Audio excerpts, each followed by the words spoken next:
चैतन्य स्वभावी भगवान आत्मा अनादि अनंत शुद्ध चैतन्य मात्र है, ज्ञान मात्र है। मैं शुद्ध चैतन्य मात्र, ज्ञान मात्र भगवान आत्मा हूँ। प्रति समय यह जागृति बनी रहे, इस जागृति का नाम धर्म है। देह की प्रत्येक क्रिया के काल में और विकल्पों के बहते प्रवाह के काल में ज्ञानी को प्रति समय यह जागृति रहती है कि मैं चैतन्य तत्व इस देह की किसी भी क्रिया में और विकल्पों के बहते प्रवाह में कहीं भी मिला नहीं हूँ। ऐसा शुद्ध चैतन्य तत्व मैं हूँ। प्रति समय स्वयं की शुद्ध चैतन्य सत्ता का बोध, आत्म जागृति ही धर्म है। चैतन्य तत्व की स्वसंवेदन प्रत्यक्ष निर्विकल्प अनुभूति होते ही देह होने पर भी देहातीत दशा प्रकट होती है। इतना ही नहीं, विकल्प होने पर भी विकल्पातीत दशा प्रकट होती है। चैतन्य तत्व की निर्विकल्प अनुभूति होते ही आत्मा में अतीन्द्रिय आनंद का सागर उछलता है। फिर भी ज्ञानी की दृष्टि उस अतीन्द्रिय आनंद के सागर की ओर भी नहीं जाती और दृष्टि चैतन्य तत्व पर ही टिकी रहती है। यह चैतन्य तत्व ही मैं हूँ। चैतन्य तत्व की निर्विकल्प अनुभूति होते ही ज्ञान दीपक प्रज्वलित होता है। ज्ञान दीपक प्रज्वलित होते ही ऐसी यथार्थ श्रद्धा होती है कि मैं त्रिकाल प्रज्वलित ज्ञान दीपक हूँ। चैतन्य ज्योति की सत्ता के अतिरिक्त देह रूपी मिट्टी और रागादि विकारी भाव रूपी धुएं में कहीं भी फैला नहीं हूँ। चैतन्य तत्व की निर्विकल्प अनुभूति होते ही ज्ञानी स्वयं को राख की दीवार का पड़ोसी मानता है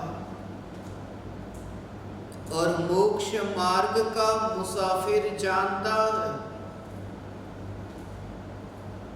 चैतन्य तत्व की निर्विकल्प अनुभूति होते ही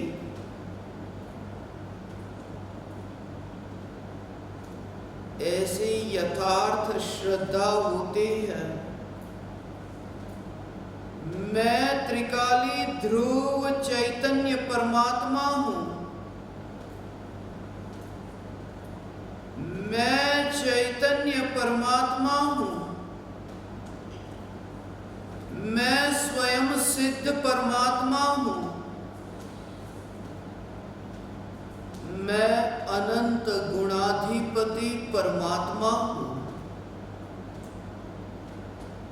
चैतन्य तत्व की निर्विकल्प अनुभूति होते ही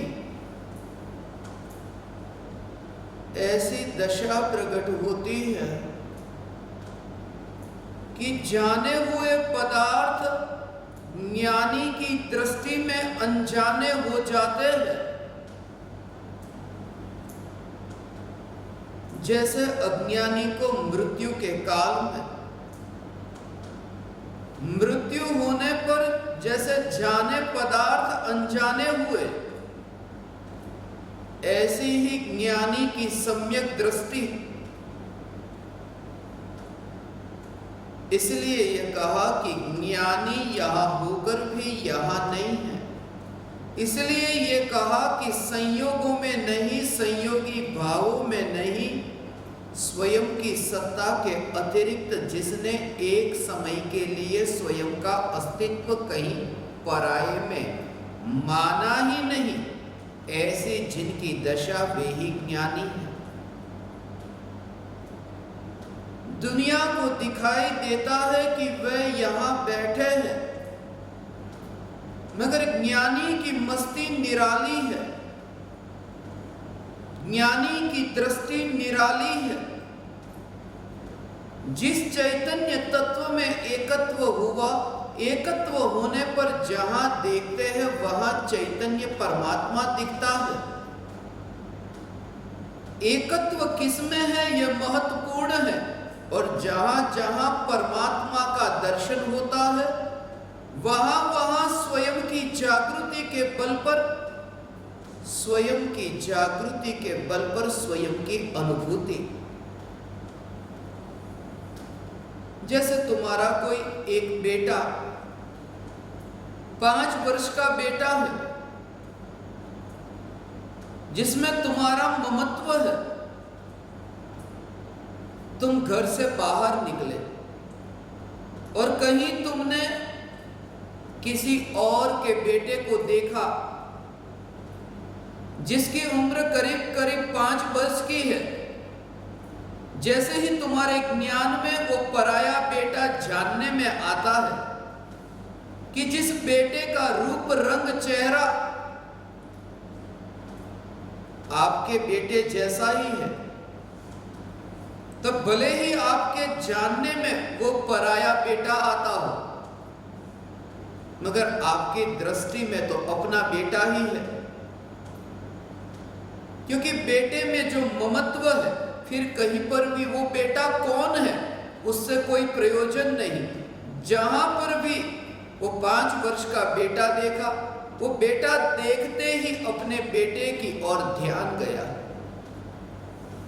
ऐसे ही चैतन्य तत्व की अनुभूति होते ही जहां जहां परमात्मा जानने में आता है, ज्ञानी का ध्यान अंतर्मुख होता है स्वयं की ओर कि ऐसा ही चैतन्य स्वरूप यही है।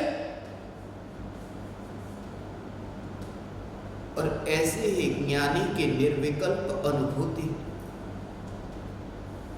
और तुम इस निर्विकल्प अनुभूति से पहले संतुष्ट मत होना।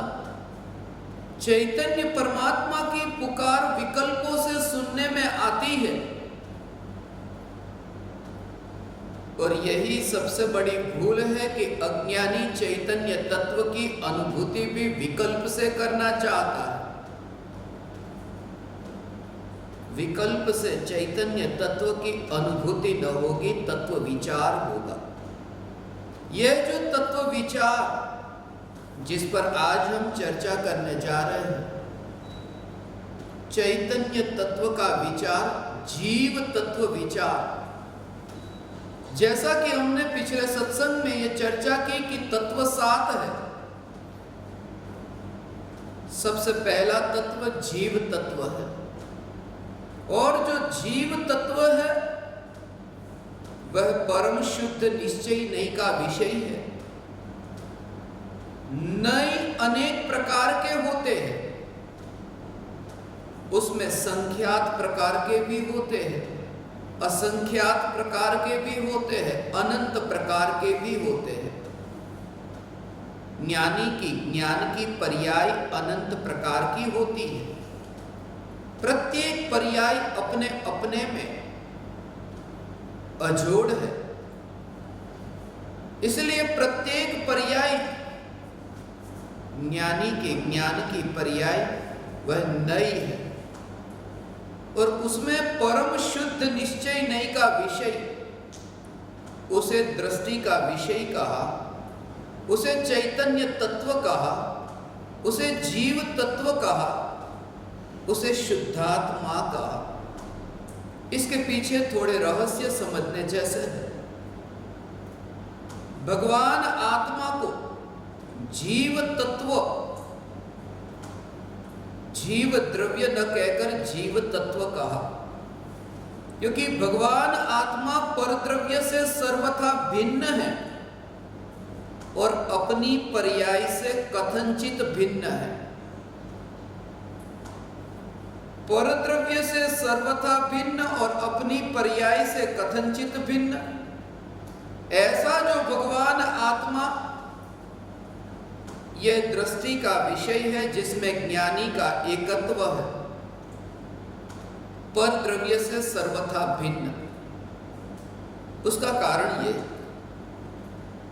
कि आत्मा की जो सत्ता है, आत्मा जो स्वतंत्र द्रव्य है, उससे अतिरिक्त जितने भी परद्रव्य, और परद्रव्य में पुद्गल, धर्म, अधर्म, आकाश और काल, ये सभी तो आए, मगर निज चैतन्य परमात्मा के अतिरिक्त जितने भी जीव हैं, उन सभी जीवों को तत्व के विषय में अजीव तत्व में रखा है। थोड़ा झटका लग सकता है कि पराये जो जीव है उन्हें अजीव तत्व में क्यों रखा, क्योंकि जो पराये जीव है उनमें एकत्व नहीं करना है, उन्हें दृष्टि में लेकर उनमें लीन नहीं होना है, उन्हें सिर्फ मात्र जानना है। जैसे केवली भगवान के ज्ञान में लोकालोक जानने में आता है, मगर अनुभव का जो विषय है वो निज चैतन्य परमात्मा है। इसलिए सभी परद्रव्य और सभी जीव द्रव्य निज आत्मा को छोड़कर, इसलिए अनंत सिद्ध परमात्मा सात तत्व में अजीव तत्व में आते हैं, क्योंकि अनंत सिद्ध परमात्मा भी मुझे एकत्व नहीं करना है, ममत्व नहीं करना है, वे भी मेरे चैतन्य की सत्ता के तो बाहर है, इसलिए अजीव है। अजीव का अर्थ जड़ नहीं, अजीव का अर्थ है जो जीव निज परमात्मा के अतिरिक्त जो भी है वे सभी अजीव है। 6 द्रव्य में जो दूसरा द्रव्य है उसे पुद्गल कहा, उसे अजीव नहीं कहा, वहां पुद्गल कहा। और 7 तत्व में पुद्गल नहीं कहा, वहां अजीव कहा, क्योंकि अजीव में पुद्गल, धर्म, अधर्म, आकाश, काल और बाकी सब जीव, ये सब उसमें समाहित है। और सिर्फ पुद्गल, धर्म, अधर्म, आकाश, काल और बाकी सब जीव ही नहीं, वो द्रव्य, गुण और पर्याय, माने अरिहंत भगवान जो है, सिद्ध भगवान है, सिद्ध भगवान का केवल ज्ञान, महावीर भगवान का जो केवल ज्ञान है, वो महावीर भगवान का केवल ज्ञान अजीव तत्व है मेरे लिए। और प्रत्येक जीव अपनी अपनी दृष्टि से विचार करे, निज आत्मा के अतिरिक्त जितने भी परद्रव्य है, उन परद्रव्यों के अनंत गुण और अनंत अनंत पर्याय, फिर वो केवल ज्ञान की और मोक्ष की पर्याय भी क्यों न हो, वे सब अजीव तत्व है। और 7 तत्व में जो आश्रव, बंध, संवर, निर्जरा और मोक्ष, ये जो 5 तत्व है उनमें आश्रव और बंध ये अशुद्ध पर्याय है। संवर और निर्जरा ये आंशिक शुद्ध पर्याय है और मोक्ष पूर्ण शुद्ध पर्याय है। संवर और निर्जरा आंशिक शुद्ध और मोक्ष को पूर्ण शुद्ध, मगर ये तीनों प्रकार की पर्याय, अशुद्ध कहो, एक देश शुद्ध कहो कि पूर्ण शुद्ध कहो, ये तीनों पर्याय 7 तत्वों में निज आत्मा की पर्याय की बात है। तो अजीव कहते ही सभी परद्रव्य उनके गुण पर्याय, और आश्रव से लेकर के मोक्ष तक में अपनी सब पर्याय निज आत्मा की, अशुद्ध, एक देश शुद्ध और पूर्ण शुद्ध। और जीव तत्व जो है उसमें अब जो बाकी बचा वो क्या बचा कि परद्रव्य से न्यारा और अपनी पर्याय से भी न्यारा, ऐसा जो त्रिकाली ध्रुव चैतन्य, उस चैतन्य तत्व को जीव तत्व कहा।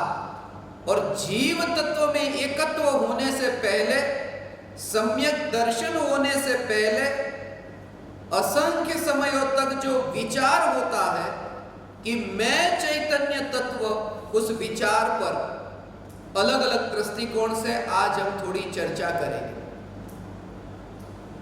निर्विकल्प अनुभूति से पूर्व ऐसा विचार, भेद विज्ञान, जीव जुदा पुद्गल जुदा, यही तत्व का सार। तो ये भेद विज्ञान से कि मैं और ये देह के परमाणु, इन दोनों में कोई संबंध नहीं, ये कैसे हो सकता है संबंध? जो चैतन्य तत्व ज्ञान से परिपूर्ण है और देह का एक भी परमाणु चैतन्य स्वभाव वाला नहीं, ऐसा ये देह रूपी परमाणु, ऐसे ये अनंत देह रूपी परमाणु का पिंड, ये राख की दीवार जिसमें एक परमाणु में भी ज्ञान नहीं, तो अनंत परमाणु के पिंड में ज्ञान कैसे?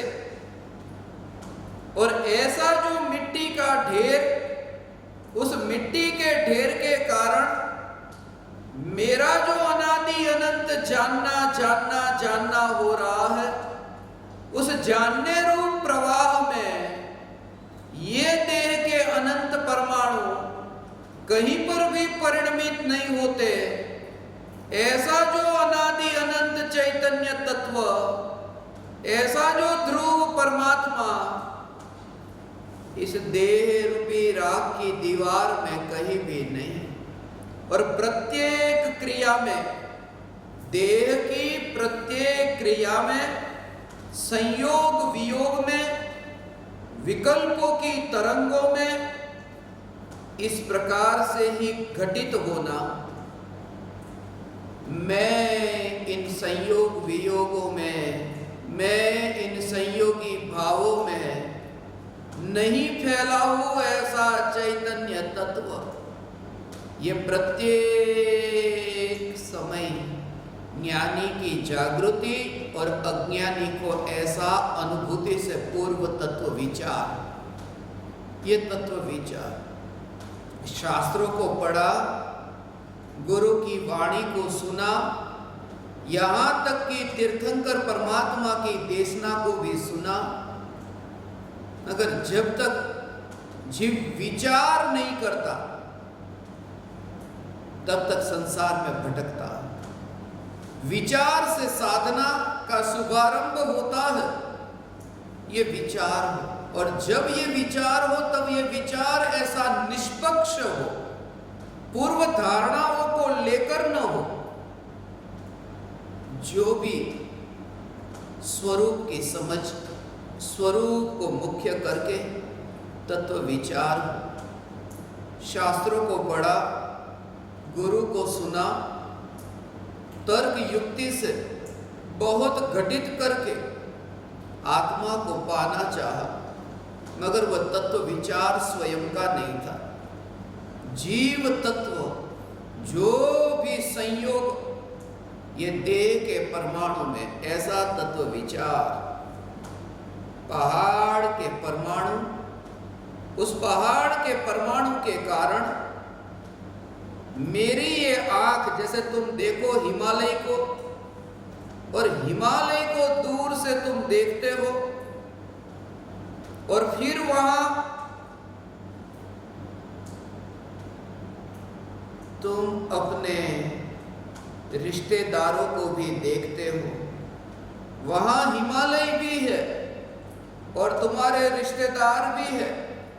जब तुम रिश्तेदारों को देखते हो, एक समय के लिए जैसे तुम्हें वहां ये विचार ही नहीं आता, ऐसा विचार नहीं आता कि ये हिमालय के परमाणु, उन परमाणुओं के कारण मैंने अपने रिश्तेदारों को देखा है।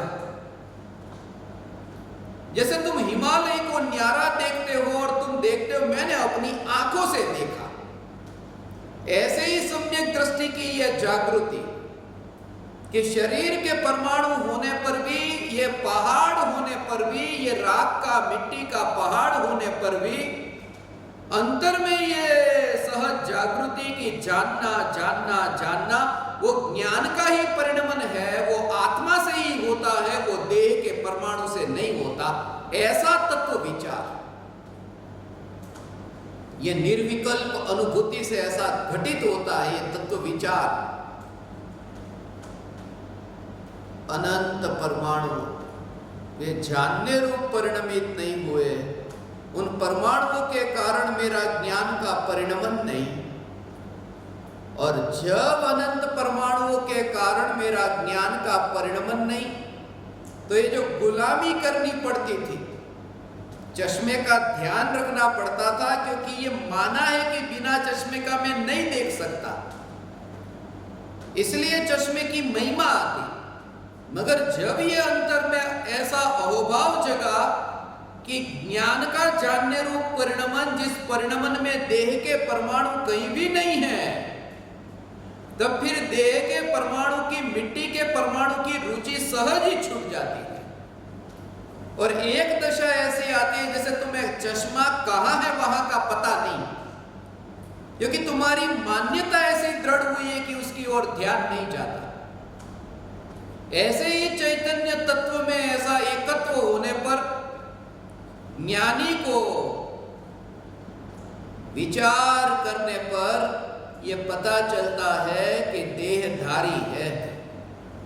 जब विचार करते हैं तब पता चलता है कि जब मैं रिश्तेदारों को देखता था तब भी ये हिमालय पास में था। विचार करने पर वो हिमालय का पता चलता है। मगर जब हिमालय का पता चलता है तब भी अंतर में ये जागृति की हिमालय तो दूर है, हिमालय से मैंने रिश्तेदारों को नहीं देखा है। ये परमात्मा के दर्शन करते समय, ये जिन मंदिर में परमात्मा के दर्शन करते समय, महावीर भगवान के दर्शन करते समय, ये जागृति ज्ञानी को, आँख खुली है, महावीर भगवान सामने है, वो प्रतिमा में स्थापना की न, महावीर भगवान सामने है, मगर सम्यक दृष्टि की यह जागृति, ऐसी जागृति, इस जागृति का नाम धर्म है। उतनी दूरी से जिसने ये देखा, और ऐसा देखने वाली दृष्टि, तुमने जैसे इतना फासला देख लिया, एक बार ऐसा फासला देखा, वो जो अनुभव हुआ, उस अनुभूति में वहां देह है ही नहीं, उस अनुभूति में कहीं भी नहीं। ऐसी वह दशा, डोरी पर सूख रहा है कपड़ा, और जैसे कपड़ा गिर गया और अकेली डोरी ही दिखी, ऐसे ही ये शरीर को गिरा हुआ देखा, और चैतन्य की अनादि अनंत ये ज्ञान की डोरी, ये ज्ञान की डोरी, जिस डोरी से ज्ञायक तक पहुंचा, ज्ञान की डोरी से ज्ञायक तक पहुंचा। पर्याय में द्रव्य की अनुभूति होती है, चैतन्य तत्व की अनुभूति होती है, एकत्व होता है। पर्याय आत्मा से, जीव तत्व से कथनचित भिन्न। महावीर भगवान जो है, महावीर भगवान का मोक्ष, उसे कथनचित भी अपना नहीं मानना, और अपना जो क्रोध का भाव, उसे कथनचित अपना मानना। ऐसा अपनी जो पर्याय है उस पर्याय को अपना मानना। दूसरों का जो स्वास्थ्य है उसे भूल से भी अपना नहीं मानना, और अपनी जो सरदर्द की बीमारी है उसे तो कथनचित अपनी मानना, क्योंकि इलाज अपनी बीमारी का हमें करना है, और उस बीमारी से मुक्ति होगी तो उसका आनंद भी अपने को आएगा। महावीर भगवान की स्वस्थता, महावीर भगवान की मुक्ति मेरे आनंद का कारण नहीं है। अनंत सिद्ध भगवान, एक नहीं, अनंत स्वस्थ महापुरुष, उनकी जो स्वस्थता, उससे मुझे क्या।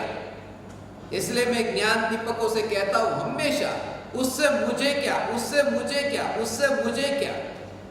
कि धन का ढेर हो तो उससे मुझे क्या, मुझे में वो भाव ग्रहण करना। मुझे माने वो रमेश सुरेश ऐसा शरीर नहीं, मुझे माने वो अनादि अनंत ध्रुव सत्ता, उस सत्ता को क्या, ऐसी जागृति, उस सत्ता को क्या, मुझे क्या, वो मुझे के साथ में वो भाव जुड़ा, उससे मुझे क्या, ऐसा चैतन्य तत्व की निर्विकल्प अनुभूति से पूर्व जो भी जाना है उसमें चैतन्य को घटित करना। फिर तुम शास्त्रों को जानते हो, अनेक शास्त्र तुम्हें कंठस्थ है, मगर जिस दृष्टि से मैं विचार करता था, मैं अपने विचारों को तुम्हारे सामने व्यक्त करता हूं। चैतन्य तत्व कैसे सभी विषयों में घटित हो, जैसा कि आप जानते हैं, एक से लेकर आगे की जितनी संख्या, उनमें जब मैं उन भेदों को सुनता था, पढ़ता था, तो उनमें जीव तत्व कैसे घटित होता था। क्योंकि जीव तत्व है वो दृष्टि का विषय है।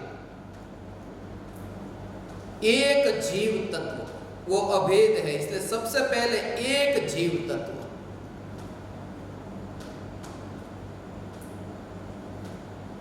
जब मैं भेदों को पढ़ता, 2, 3, 4, 5, 6 ऐसे जो जिनागम में जो भेद बताए, उन सब में चैतन्य ही व्याप्त है, चैतन्य ही घटित होता है। और वो जिसने समझ लिया उसने जिनागम के सार को समझ लिया। जब मैं ये पढ़ता कि आकाश 2 प्रकार के हैं, लोकाकाश और अलोकाकाश, तो यही कि लोक, चैतन्य लोक और चैतन्य लोक के बाहर ये राग का विकल्प व अलोक, राग के विकल्प को जब तुम अलोक की श्रेणी में देख सको, ऐसी दृष्टि, वो चैतन्य लोक। जैसे अलोकाकाश केवल ज्ञान में प्रतिबिंबित होता है, अलोकाकाश लोक में आए बिना केवली भगवान के केवल ज्ञान में प्रतिबिंबित होता है। ऐसे ही ये क्रोध का विकल्प, मान माया लोभ का विकल्प, ये जितने भी संसार के ये विकल्प संसार के ऐसा नहीं, ये विकल्प ही संसार है, ये विकल्प संसार है। परम कृपालु देव ये कहते थे, लिखा है कि હું સંસારથી કંટાળ્યો છું।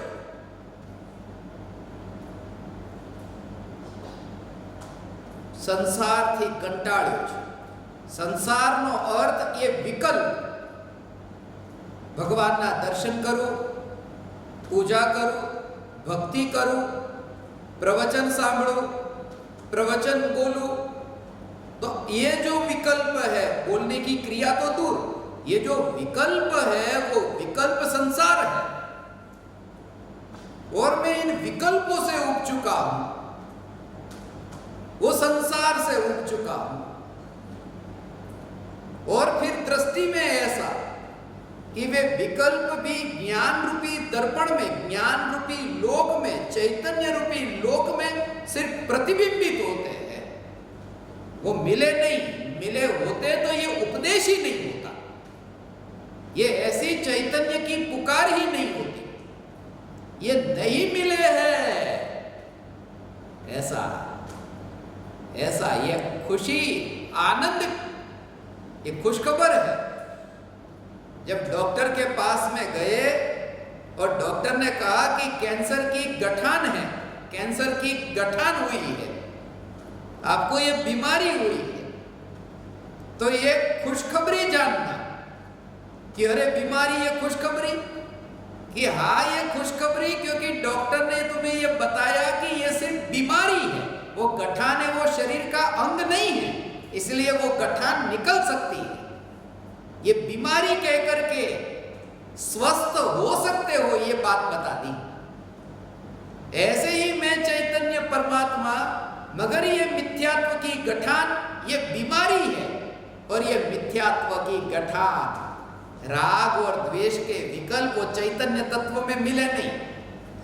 ये जो पदार्थ है, ये शरीर है, ये शरीर चैतन्य तत्व में मिला नहीं, मगर ये शरीर अच्छा है और बुरा है, ऐसा जो विकल्प है, वो राग और द्वेष का विकल्प, वो विकल्प भी चैतन्य में मिला नहीं, और राग द्वेष का विकल्प चैतन्य में नहीं मिला। मगर अज्ञानी ने यह माना कि राग द्वेष के विकल्प चैतन्य में मिले, उस मान्यता का नाम मिथ्यात्व है। राग द्वेष चैतन्य में मिले हैं, उस मान्यता का नाम मिथ्यात्व है। और रहस्य ये है कि जैसे राग और द्वेष चैतन्य में नहीं मिले, ऐसे ही वो एक मानने वाला जो मिथ्यात्व है, वो मिथ्यात्व भी चैतन्य में नहीं मिला। यदि मिल गया होता तो चैतन्य की अनुभूति मिथ्यात्व वाली होती। वो चैतन्य अनादि अनंत शुद्ध ऐसा अनुभव में नहीं आता, ऐसा अनुभव में नहीं आता। भगवान, ये चैतन्य तत्व की निर्विकल्प अनुभूति, ऐसा हो तुम खो जाओ तो खो जाओ, ऐसा। मगर ऐसा है, तुम्हारे परिवारजन तुम्हें कहेंगे ये आदमी अब पागल हो गया है, उसे पता ही नहीं रहता कहाँ बैठा है, क्या कर रहा है, खाता है, पीता है, कुछ पता नहीं, ये बिल्कुल मूर्ख पागल हो गया है। दुनिया ये कहेगी, ये मोहर लगाएगी तुम्हारे ऊपर कि तुम बिल्कुल सच्ची दिशा में जा रहे हो, क्योंकि चैतन्य चैतन्य चैतन्य कि दुनिया की नजर में तुम पागल हो जाओगे। ये तुम्हें फिक्र है? पागलों की नजर में तुम्हें पागल होना है कि सिद्ध परमात्मा की दृष्टि में तुम्हें सम्यक दृष्टि होना है। अनंत सिद्धों की, अनंत सिद्ध उनकी ओर ध्यान नहीं जाता। जब मैं अपनी मस्ती में रहता हूं तो केवल ही भगवान ये जानते हैं कि ये सम्यक मार्ग पर यात्रा करता है।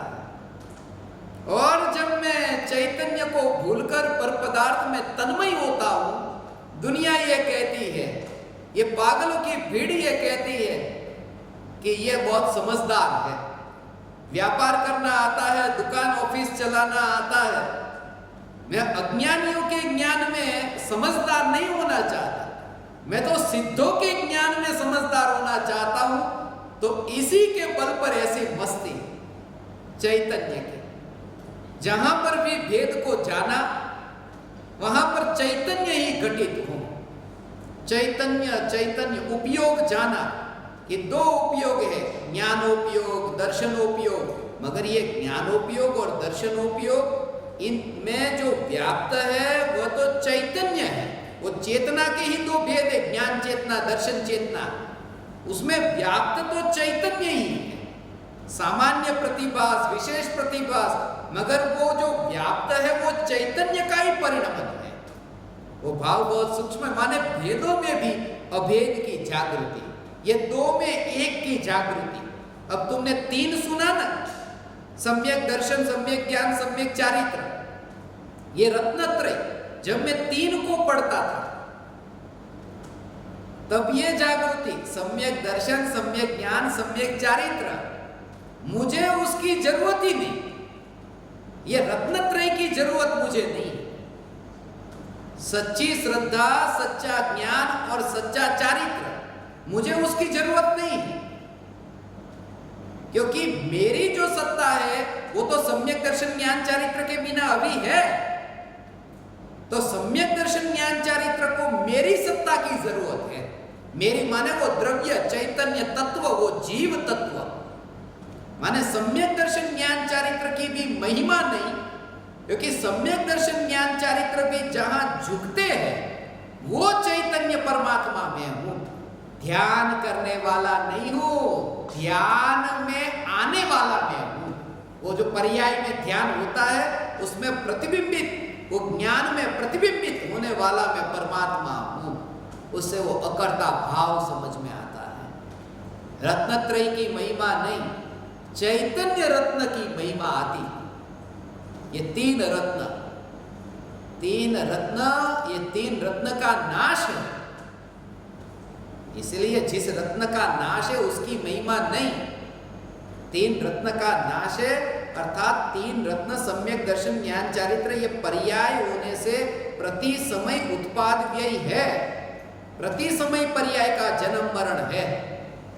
और चैतन्य तत्व ये तीन रत्न में कहीं भी नहीं। ऐसा जब चार कषाय को मैं पढ़ता तो कषाय में चैतन्य कहीं भी नहीं, क्योंकि कषाय है वो आकुलतामयी है और चैतन्य तत्व त्रिकाल, आकुलता से न्यारा। ऐसा जो आकुलता से न्यारा, जहां आकुलता अंदर में है ही नहीं, ऐसी जो चैतन्य सत्ता, कषाय, वितराग, वितराग में नहीं, मैं अराग नहीं, मैं न्यायक भाव। ऐसा मैं न्यायक भाव कि जहां मुझे अपनी पहचान के लिए कषाय की ओर देखना ही नहीं पड़े, वो चैतन्य। ऐसा ये पड़ोसी का घर मेरा नहीं है, ये मेरा नहीं है, ये जानने के लिए ध्यान तो गया ना पड़ोसी के घर में। यहां तो ऐसी चैतन्य की मस्ती की कौन मेरा नहीं है, ये विकल्प ही नहीं।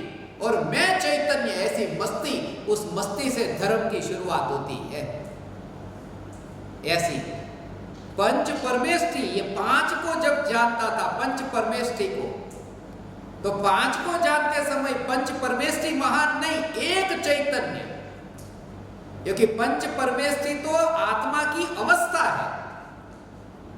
वो महावीर भगवान, वो सिद्ध परमेष्ठी, सिमंदर भगवान, अरिहंत परमेष्ठी, ऐसा नहीं। मेरे आत्मा की जो ये अवस्था जो भविष्य में होने वाली है, तो भविष्य में होने वाली ये जो पंच परमेष्ठी, ये पद की अवस्था है, वो अवस्था भी मैं नहीं, क्योंकि वो अवस्था तो अभी नहीं है, मगर मेरी सत्ता है। इसका अर्थ कि मैं चैतन्य तत्व पंच परमेष्ठी से भी महान हूं, क्योंकि पंच परमेष्ठी तो होने वाला हूं और मैं होने वाला नहीं।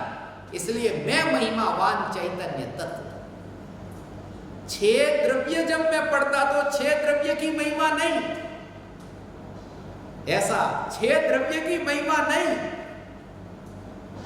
लोकालोक जिसके ज्ञान में प्रतिबिंबित हो जाते। एक थैली है ना, उस थैली में सब वस्तु समा गई, तो वो थैली कितनी बड़ी होगी कि जिसमें वस्तु सब समा गई। तो केवल ज्ञान की एक समय की पर्याय, जिस एक समय की पर्याय में लोकालोक समा जाता है, अर्थात प्रतिबिंबित हो जाता है, जानने में आ जाता है, ऐसी केवल ज्ञान की पर्याय। और ये एक समय की केवल ज्ञान की पर्याय, ऐसी दूसरे समय की, तीसरे समय की, ऐसी अनंत केवल ज्ञान की पर्याय परिणमित होती हो, फिर भी चैतन्य की अनुभूति, वो जो अंतर में ऐसा का अनुभव उस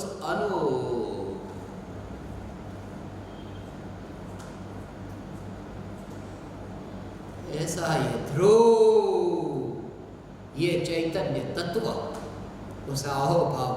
इसलिए ये क्षेत्र के ये सारा जगत, उसमें यही का आत्मज्ञान ही ज्ञान है, शेष सभी अज्ञान।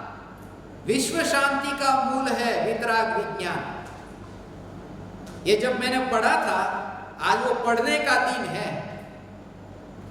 आज का दिन जो है वो जाने का दिन है। जैसे मैंने परसों बताया था, अपने जीवन में पहली बार सिंगापुर गया था, परदेश गया था, और अपने जीवन में आज ही के दिन 24 बरस पहले आज ही के दिन जयपुर गया था।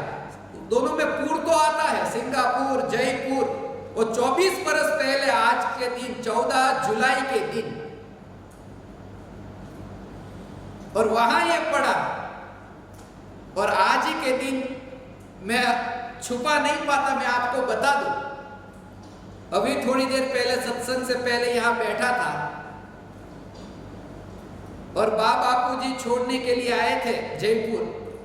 उस समय की यादें जब मुझे आई तो माता पिता की स्मृति के कारण एक रचना हुई है जो मैं आपको भेजूंगा, गुजराती में है। चंद लम्हों में ही ऐसे विकल्प आए, भूलो भले बीजू बधु, चैतन्य ने भूलशो नहीं, अगणित छे गुण धर्म एना, एह विसरशो नहीं। पूरा जो भूलो भले बीजू बधु माँ बाप ने, वो पूरी रचना आपके पास में मैं भेजूंगा। अभी मैंने गाई ज्ञान दीपकों के साथ में। आज का दिन वो जयपुर जाने का दिन है, इसलिए मुझे वो वहां पर जो एक एक शास्त्र के पढ़ते समय जो जीव कैसे घटित हो, जीव तत्व का विचार कैसे हो, वो विचार के कारण मैं बताता हूं आपको। जब 7 तत्व को पढ़ता था कि 7 तत्व में भी एकमात्र जीव तत्व में ही एकत्व करने योग्य है, बाकी 6 तत्वों में नहीं।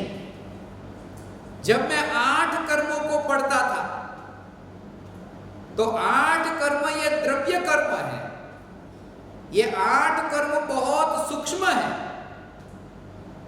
भगवान आत्मा जो है वो भगवान आत्मा सूक्ष्म नहीं है। 8 कर्म बहुत सूक्ष्म है। भगवान आत्मा ऐसा सूक्ष्म नहीं है 8 कर्म जैसा, क्योंकि 8 कर्म हमारे अनुभव में नहीं आ सकते। वो ज्ञानावरणी दर्शनावरणी वो अनुभव का विषय नहीं बन सकते। वो भगवान आत्मा ऐसा है जो अनुभव में आ सकता है।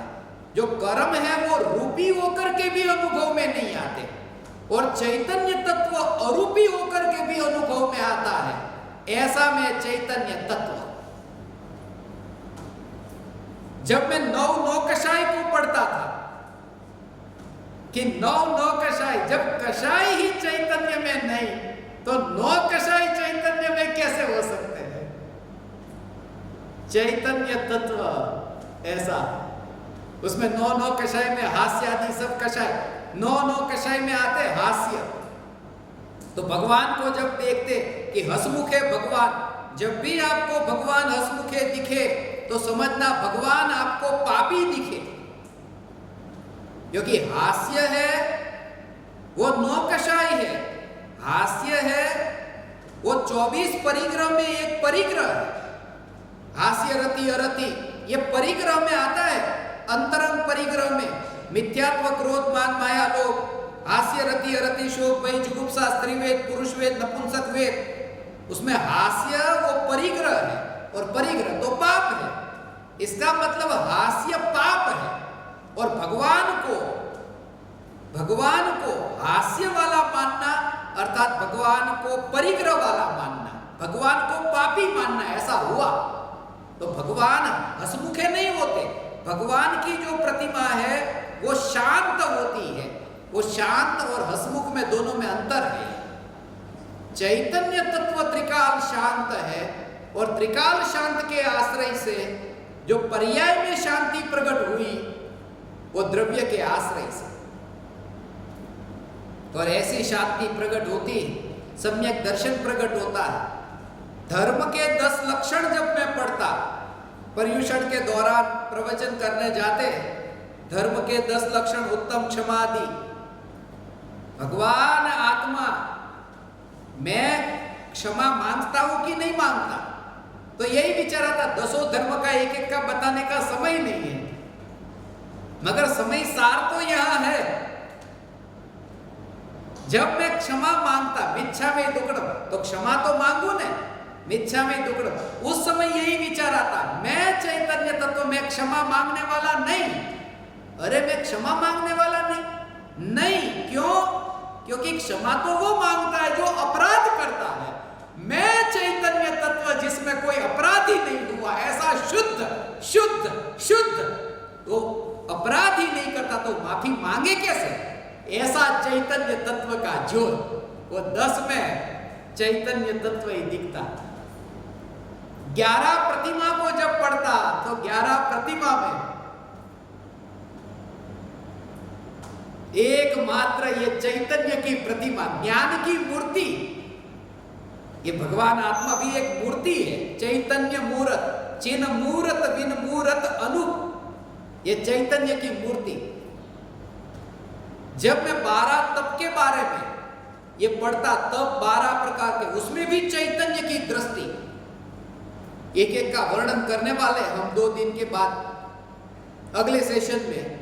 उस समय ये चर्चा करेंगे 12 प्रकार के तप में भी चैतन्य घटित हो, एक एक का रहस्य है उसमें।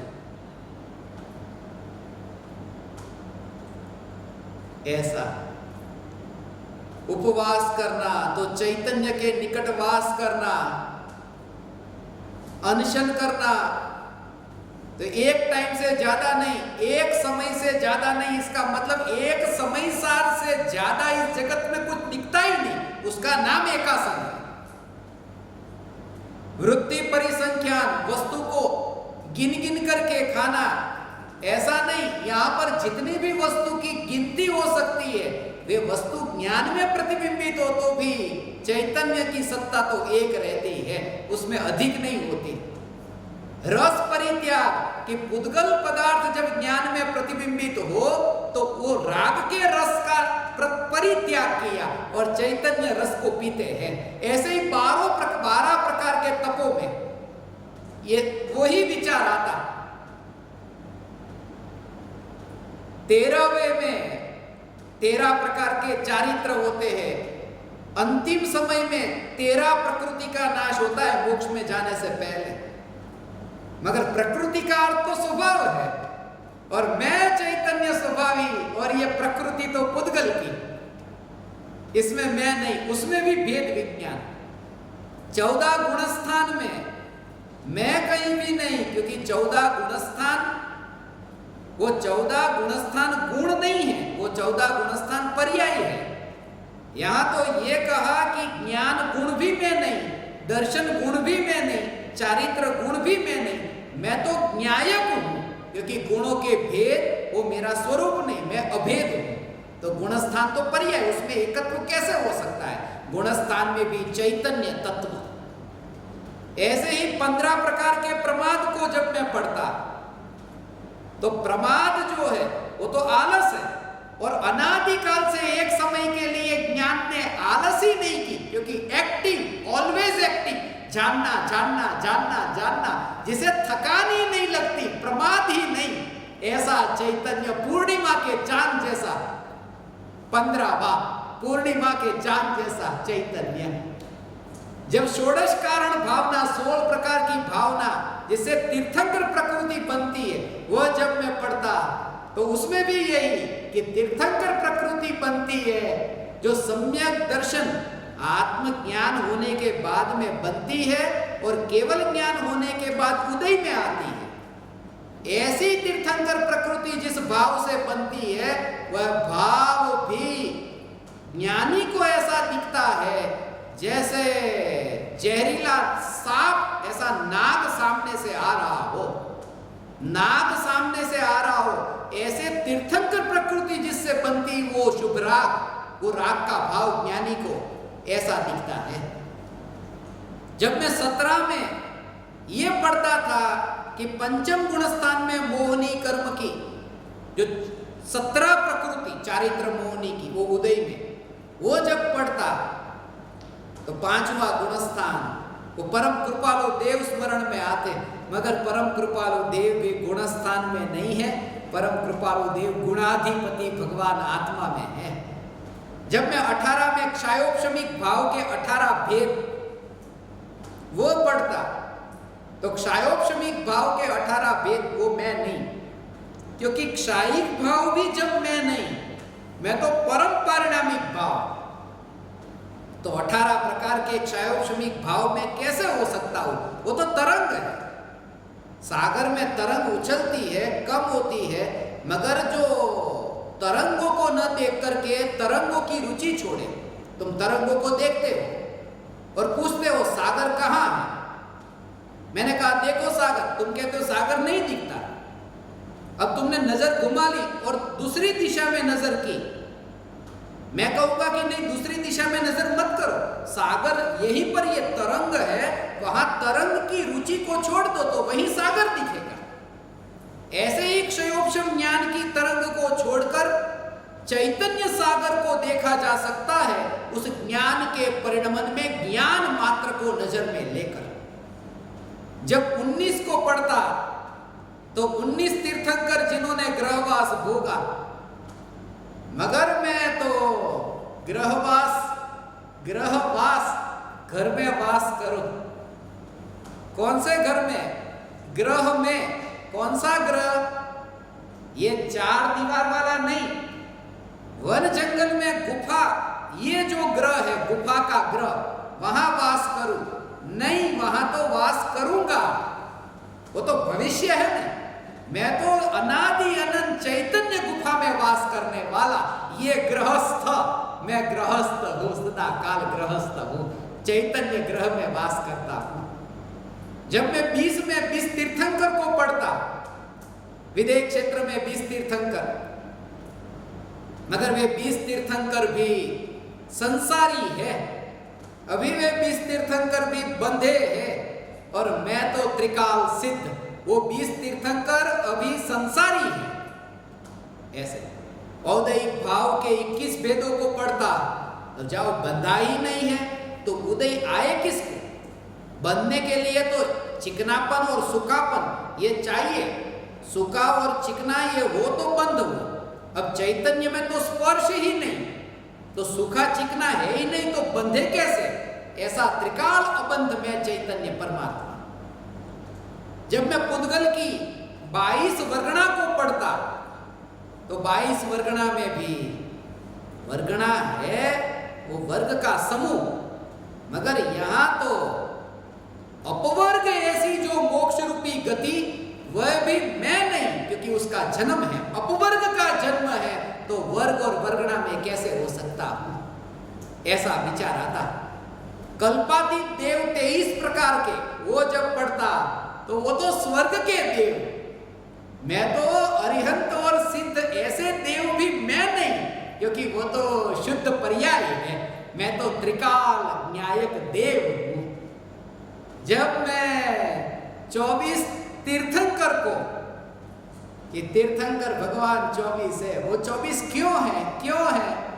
जब भी कोई मुझे पूछते तो मैं कहता कि एक दिन में 24 घंटे क्यों होते हैं बताओ, उसका जवाब दे दो तो मैं तीर्थंकर 24 क्यों होते उसका जवाब दूं।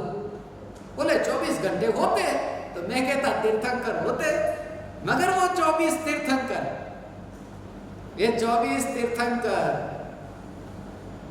24वें महावीर भगवान की कृपालु देव स्मरण में आते, हूं बीजो महावीर छु, मैं दूसरा महावीर हूं, वो पर्याय में नहीं, जैसा वो पर्याय में उन्होंने प्रकट हुआ ऐसा ही द्रव्य स्वभाव से मैं भगवान हूं। जब मैं 25 को पढ़ता तो 25 में भी चैतन्य का विचार, चैतन्य का तत्व विचार कैसे चलता। 25 प्रकार के दोष होते सम्यक दृष्टि। अब जब सम्यक दर्शन ही मैं नहीं नित्य और सम्यक दर्शन पर्याय, तो सम्यक दर्शन के जो 25 दोष है वह भी मैं कैसे? जब 26 ऐसी देशघाती प्रकृतियों को पढ़ता, तो देशघाती 26 प्रकार की, वो मैं नहीं, क्योंकि जब घाती कर्म की प्रकृति मैं नहीं, ये तो घाती के भेद है, सर्वघाती और देशघाती। जब मैं द्रव्य कर्म ही नहीं तो घाती अघाती में मैं कहा? ऐसा देशघाती, देशघाती जिस चैतन्य प्रदेश पर नहीं है ऐसा चैतन्य तत्व मैं हूं, ऐसा विचार आता। ऐसा विचार आता कि नाम कर्म की जीव विपाकी जो प्रकृति होती है 93 में से, वो जो जीव विपाकी प्रकृति होती है वो 27 प्रकृति है। उन 27 प्रकृतियों में जब मैं ही अनामी हूं तो नाम कर्म की प्रकृति यहां कहा? मैं चैतन्य तत्व। 28 प्रकार के मूल गुण जब विचार में आते तो 28 मूल गुणों का मूल तो सम्यक दर्शन है। जब सम्यक दर्शन भी मैं नहीं तो 28 मूल गुण मैं कहा? मैं तो चैतन्य तत्व हूं जो मूल नहीं, जो अमूल्य हूं, ऐसा मैं चैतन्य परमात्मा हूं। जब 29 में मैं रागादि वर्णादि 29 प्रकार के भाव वह जब मैं पढ़ता, तब 29वें वर्ष में लिखी गई आत्मसिद्धि की वह रचना मुझे स्मरण में आती कि शुद्ध बुद्ध चैतन्य घन, जिसमें वो 29 प्रकार के भाव का प्रवेश ही नहीं। जब मैं महावीर भगवान की 30 बरस की उम्र, जब उन्होंने मुनि धर्म अंगीकार किया कि मैं मुनि नहीं, मैं मुनि होने वाला नहीं हूं, क्योंकि मैं तो त्रिकाल मौन हूं, जो मौन है वे ही मुनि है, मैं तो त्रिकाल मुनि हूं। ऐसा द्रव्य का जोर, ऐसा चैतन्य का जोर। जब मैं 31 को पढ़ता तो 31 में 31 सागरोपम वर्ष का आयुष्य 90 ग्रहवेग का, मगर 31 सागरोपम वर्ष का आयुष्य, मैं तो अनादि अनंत, मेरा आयुष्य अनादि अनंत जिसका जीवन है वो जीवत्व शक्ति के कारण, और वो 31 सागरोपम वर्ष वो तो आयुष्य कर्म के उदय से, वह मैं नहीं। 32 प्रकार के अंतराय को जब मैं पढ़ता, लोग कहते अंतराय है, अंतराय है। अंतराय उन्हें है जिसका ध्यान अनंतराय के ऊपर नहीं है। अनंतराय पर ध्यान गया कि अंतराय नहीं रहा, अर्थात वो शिकायत नहीं करता। ये दानांतराय, लाभांतराय, भोगांतराय, उपभोगांतराय, वीर्यांतराय, वो सब सम्यक दर्शन की प्राप्ति में बाधक नहीं है। चैतन्य तत्व ऐसा चैतन्य तत्व, वो अंदर में जहां जोर आया कि कोई कर्म बाधक नहीं, वो पुरुषार्थ बलवान है, वो अंतर का जोर, वो कर्म पर शिकायत नहीं करना। 33 बरस स्वर्ग का आयुष्य, नरक का आयुष्य, मैं स्वर्ग में भी नहीं गया, मैं नरक में भी नहीं गया, मैं 3 लोक में कहीं नहीं गया, मैं चैतन्य लोक के बाहर कहीं नहीं गया। 34 अतिशय तीर्थंकर भगवान के जब स्मरण में आते, 34 अतिशय स्वरूप मैं नहीं, क्योंकि 34 अतिशय ये तो उदय का परिणाम है और मैं तो उदय से न्यारा, ऐसा चैतन्य तत्व, कहीं अटकना नहीं है इनमें। 35 में नमोकार मंत्र के अक्षर को पढ़ता, नमोकार मंत्र के 35 अक्षर, तीर्थंकर परमात्मा की निरक्षरी ऐसी दिव्य ध्वनि, ऐसी दिव्य ध्वनि में भी तुझे अटकना नहीं है तो इन अक्षरों में कहां अटकना, ऐसा। और ऐसा करके 1 से लेकर के अभी 35 तक तो आपको अभी बताया। 36 में आचार्य के जो गुण है, आचार्य के मूल गुण है, वो 36 प्रकार के हैं। 37 में अनाहारक संबंधी असंयत गुणस्थान की अबंध प्रकृतियां हैं। 38 में विशुद्ध सम्यक दृष्टि की वो जो 38 प्रकृतियों का तीव्र अनुभागबंध सम्यक दृष्टि को होता है। 39 में सांप्रायिक आश्रव के 39 भेद, 40 में भवदवासी इंद्र के 40 भेद, सम्यक दृष्टि को 41 प्रकृतियों का बंद नहीं होता। महावीर भगवान का केवल ज्ञान उन्हें हुआ 42 वर्ष की उम्र में। ऐसे एक एक करके सभी में कैसे चैतन्य घटित हो। और उसका एक विचार जो मुझे आया था, 1 से लेकर के 1000 तक की संख्या आप कोई भी मेरे पास लाओ, 1 से लेकर के 1000 तक की संख्या, उनमें मैं आपको बताऊंगा कि जीन धर्म में भगवान की वाणी में वो 1 से 1000 तक हमारे पास में आगम में कैसे कनेक्शन है। ये सब मैंने 78 शास्त्रों का अध्ययन किया, वहां ये पढ़ा था। ये सब मैंने वहां पढ़ा था, ये सब वहां पढ़ा, मगर फिर भी समझ में नहीं आया। जो चैतन्य समझना वो समझ में नहीं आया। मैं आपसे ये कहना चाहता हूं कि हजारों शास्त्र पढ़ने के बावजूद भी अनुभूति से जीव वंचित रहता है। जो 78 शास्त्रों ने नहीं सिखाया था, वो मुंबई में 78 रुपये लेकर के पार्ले बिस्किट 18 दिन फुटपाथ पे सोया, तब वो सब समझ में आया कि क्या कर्म होता है, क्या धर्म होता है। वो जिंदगी ने सिखाया, जो शास्त्र ने नहीं सिखाया वो जीवन ने सिखाया, जो अनुभव ने सिखाया। मैं आपसे ये कहता हूं, भले शास्त्रों का ज्ञान आपको है तो ठीक है, और नहीं है तो भी ठीक है। चैतन्य पर जोर प्रत्येक घटना में, जीवन के अनुभव से, ये जीवन के अनुभव से। मगर ये सब जाना था, मैं ये नहीं कहता व्यर्थ में गया, वो सब जाना था, उसका सदुपयोग हो गया। ऐसा जैसे अनुभूति से पहले भी मनुष्य का शरीर था, तो अनुभूति होने के बाद में वो शरीर अब कचरा हो गया, ऐसा नहीं। उसकी महिमा छूट गई, मगर रहता है शरीर के साथ में।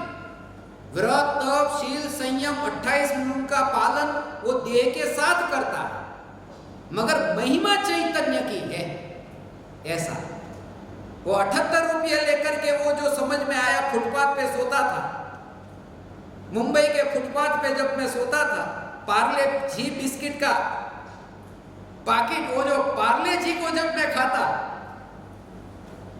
तो पार्ले में पार कर ले, पार कर ले, पार कर ले, जी गुरुदेव को याद करता, ये संसार सागर से पार ले, तार ले, जी जी पार ले, जी, यही विचार आता ऐसा विचार आता। मगर मैं आपसे कहता हूं, प्रत्येक समय ये चैतन्य तत्व की जागृति, आज का ये दिन, जयपुर जाने का दिन, माँ बाप से बिछुड़ने का दिन, 24 वर्ष पहले आज ही के दिन माँ बाप से अलग हुआ था। जब छोड़ने गया था जयपुर में, जब वे वापिस आ रहे थे उमराला की ओर,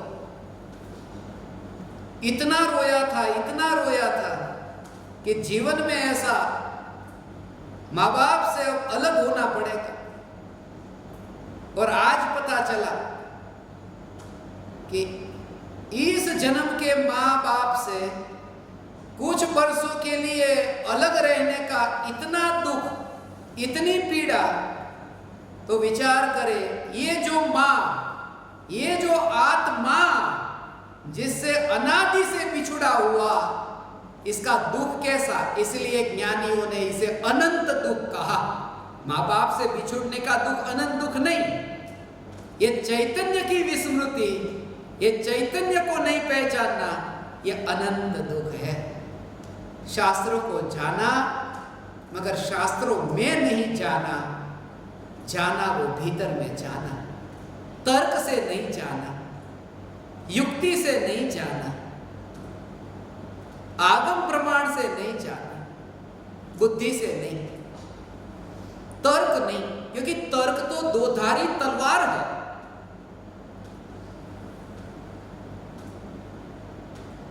और मौन महावीर भगवान की परम अहिंसा है। इसलिए ज्ञानी विवाद करने नहीं जाता, तर्क वितर्क करने नहीं जाता,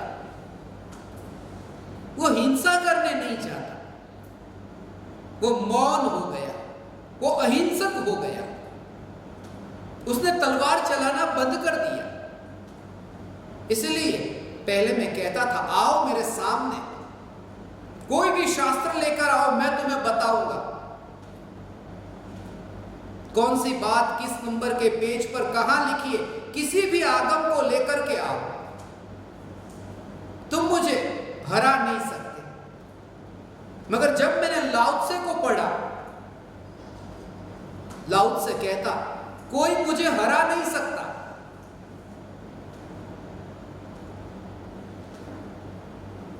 क्योंकि मैं पहले से ही हारा हुआ, हारे हुए को कौन हराएगा। कोई मुझे, ये जो कतार है, उस कतार में से धक्का देकर पीछे नहीं भेज सकते। मैं नहीं डरता।